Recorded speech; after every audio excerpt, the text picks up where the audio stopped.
Horror कहानियां थी। बुरा साया पार्ट 1। रात के लगभग 3 बजे थे। एक बेहद डरावनी दिखने वाली लड़की अमन के कमरे में जोर जोर से चीख रही थी। वो अपने लंबे नुकीले नाखूनों को अमन के शरीर में चुभाकर उसका खून पी रही थी। अमन बुरी तरह से दर्द से तड़प रहा था। उस लड़की का चेहरा इतना खौफनाक था कि कुछ ही देर में दर्द और डर की वजह से अमन बेहोश हो गया। तभी अचानक अमन की आंख खुली और अमन चिल्ला पड़ा, बचाओ बचाओ, वो लड़की मुझे मार देगी, वो मेरा सारा खून पी जाएगी, बचाओ। ये सुनते ही अमन की माँ सुशीला जी दौड़ कर आती हैं। अमन, क्या हुआ बेटा? तुमने वो बुरा सपना फिर से देखा क्या? ठीक हो ना तुम? माँ वो लड़की अभी भी यहीं पर थी, ठीक मेरे पास, और उसने मेरे शरीर में, देखिए ना, मेरा सारा खून। बेटा तुम बिल्कुल ठीक हो। पता नहीं तुम्हें सपने ऐसे क्यों बार बार आते हैं। मैं पंडित जी से बात करती हूँ। मम्मी देखो, बाहर की एक यूनिवर्सिटी में मेरा एडमिशन हो गया है। उन्होंने मेरी एप्लीकेशन एक्सेप्ट कर ली है। लेकिन बेटा अचानक इस तरह, तुम तो कह रहे थे कि इस वक्त वहां पर सारे एडमिशन क्लोज हो चुके हैं। हाँ माँ, सरप्राइज तो मैं भी हूँ, लेकिन देखिए ना, हो सकता है कि कोई सीट खाली रह गई हो और शायद इसीलिए उन लोगों ने मुझे बुला लिया हो। देखो बेटा, सारी चीजें अच्छे से जांच पड़ताल कर लेना। आजकल ना बहुत फ्रॉड होता है, किसी चीज का पता ही नहीं चलता। और मम्मी, कमाल की बात तो ये है कि मुझे ये कॉल सीधा लंदन की एक बहुत बड़ी यूनिवर्सिटी से आया है। यहाँ तो शायद मैंने अप्लाई भी नहीं किया था। बेटा मुझे तो बहुत बड़ी गड़बड़ लग रही है। अभी ये भी तो पता नहीं चला कि वो सपना तुझे बार बार क्यों आता है। तुम अच्छा ना बेटा। अरे डरो मत, कुछ भी नहीं है, वो सपना मुझे ऐसे ही आता होगा। कुछ ही दिनों के बाद अमन सारी तैयारी के साथ लंदन के लिए निकल जाता है।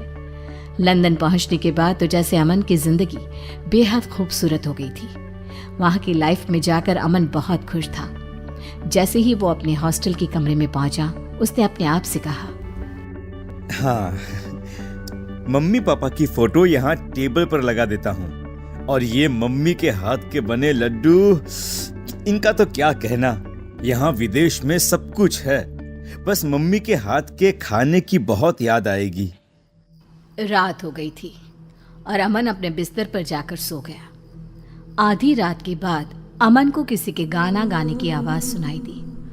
अमन नींद से जाग गया। अमन ने अपने बिस्तर पर वापस जाकर सोने की बहुत कोशिश की, लेकिन उसे नींद नहीं आई। अरे, इतनी रात को ये गाना कौन गा रहा है? यार, कितनी प्यारी आवाज है। लगता है कोई लड़की गाने की प्रैक्टिस कर रही है। लेकिन इतनी रात में कौन गाना गाता है? हो सकता है पास वाली गर्ल्स हॉस्टल की कोई लड़की होगी। एक बार जाकर देखता हूँ, आखिर ये लड़की है कौन? अमन अपने हॉस्टल के रूम से बाहर निकलकर दूर दूर तक ढूंढने की कोशिश करता है, लेकिन रात के अंधेरे में उसे वहां कोई नहीं मिलता और गाना गाने की आवाज भी अचानक से चली जाती है। अगली सुबह अमन जैसे ही कॉलेज जाने के लिए तैयार होता है, वो वॉश बेसिन में अपना मुंह धोने के लिए झुकता है और जैसे ही सर ऊपर उठाता है, अचानक से उसे आईने में एक लड़की का चेहरा दिखाई देता है। ओह माय गॉड, ये क्या है? लगता है रात को मेरी नींद अच्छे से पूरी नहीं हुई है, इसीलिए मुझे कुछ अजीब सा लग रहा है। मैं तो डर ही गया था। ऐसा लग रहा था जैसे वहां पर कोई है, लेकिन यहाँ तो कोई भी नहीं है। अगली सुबह अमन अपने दोस्त से कहता है, अरे यार, एक बात बता, रात को हमारे हॉस्टल के पीछे कोई लड़की गाना गाती है क्या? बहुत प्यारी आवाज है। अरे नहीं यार, मैंने तो किसी की आवाज नहीं सुनी। मेरा रूम भी तो तुम्हारे रूम के ठीक बाजू में ही है। अरे यार, रात को लगभग 12 बजे के बाद तू जल्दी सो गया होगा शायद। अरे कम ऑन ब्रो, ये लंदन है, लंदन। यहाँ पर कौन जल्दी सोता है? और मैं तो वैसे भी रात को 2 बजे सोने वाले लोगों में से हूँ, पर मुझे तो किसी की आवाज सुनाई नहीं दी।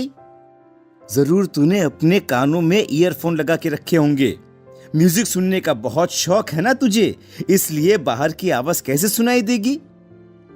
हाँ यार, वो बात तो है। एक्चुअली म्यूजिक तो सुन रहा था मैं। ए अमन, क्या बात है यार, किसी से प्यार व्यार हो गया है क्या तुझे? हाँ? अरे नहीं नहीं, बस एक लड़की की आवाज रोज रात को सुनाई देती है। भाई बच के रहना, मैंने सुना है यहाँ कैंपस में ना चुड़ैल घूमती है। अरे कोई बात नहीं यार, अगर चुड़ैल है तो चुड़ैल सही, उससे मिलूंगा मैं, और वो भी रात को। अमन जैसे ही अपने कमरे में जाकर सोता है, एक लड़की उसके सिर के पास आकर बैठ जाती है और धीरे धीरे उसके बालों को सहलाती है। अमन घबराकर जाग जाता है। कौन है? कौन है यहाँ पर? अभी यहाँ पर कोई था, कोई लड़की, लेकिन अभी तो कोई नहीं है। ये मुझे क्या हो गया है?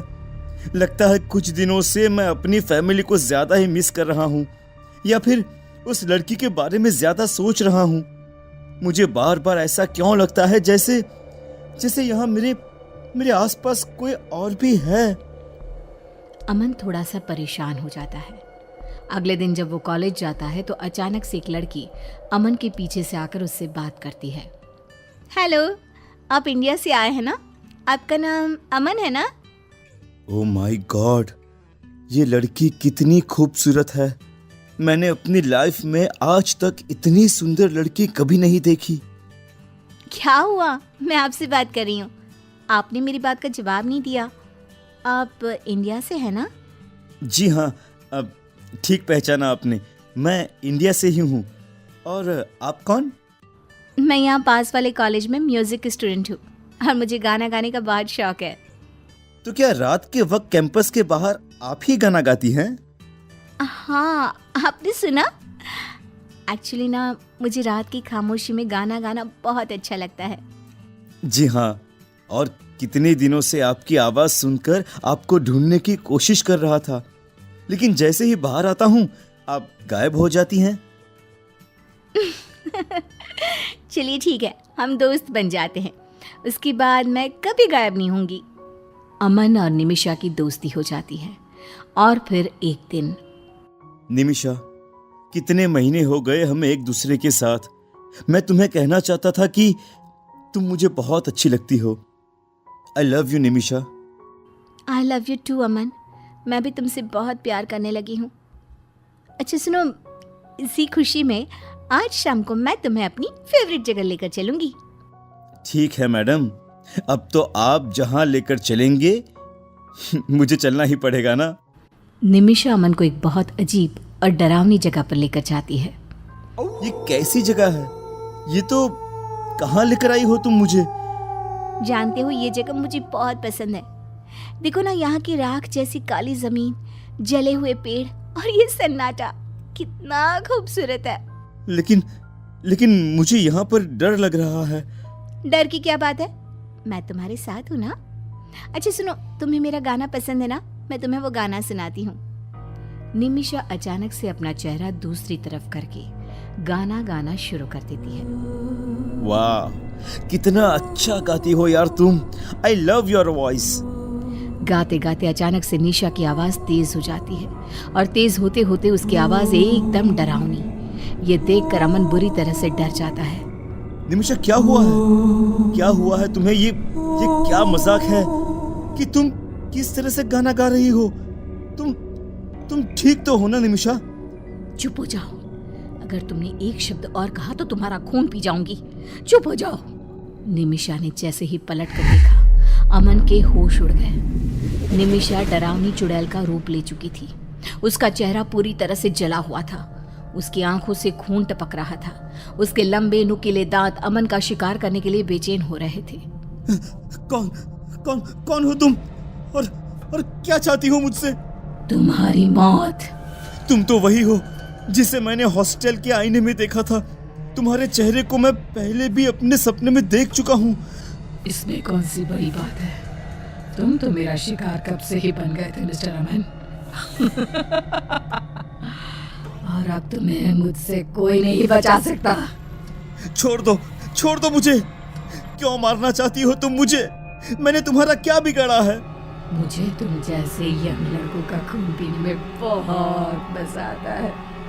तुम्हारा खून पीकर मेरी ताकत बढ़ जाएगी और मैं तुम्हें छोड़ूंगी नहीं।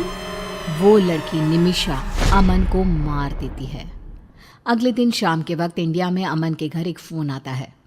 हेलो, कौन बोल रहा है? सुशीला जी, हमें आपको ये बताते हुए बहुत दुख हो रहा है कि आपका बेटा अमन अब इस दुनिया में नहीं रहा। कल रात को उसने हॉस्टल में सुसाइड कर लिया। आप क्या कह रहे हैं? मेरा बेटा तो मेरे घर पर है। कल ही तो लंदन से लौट कर आया है। ऐसे उल्टी सीधी बातें क्यों कर रहे हैं आप पागल लोग? इतना कहकर सुशीला जी फोन डिस्कनेक्ट कर देती है।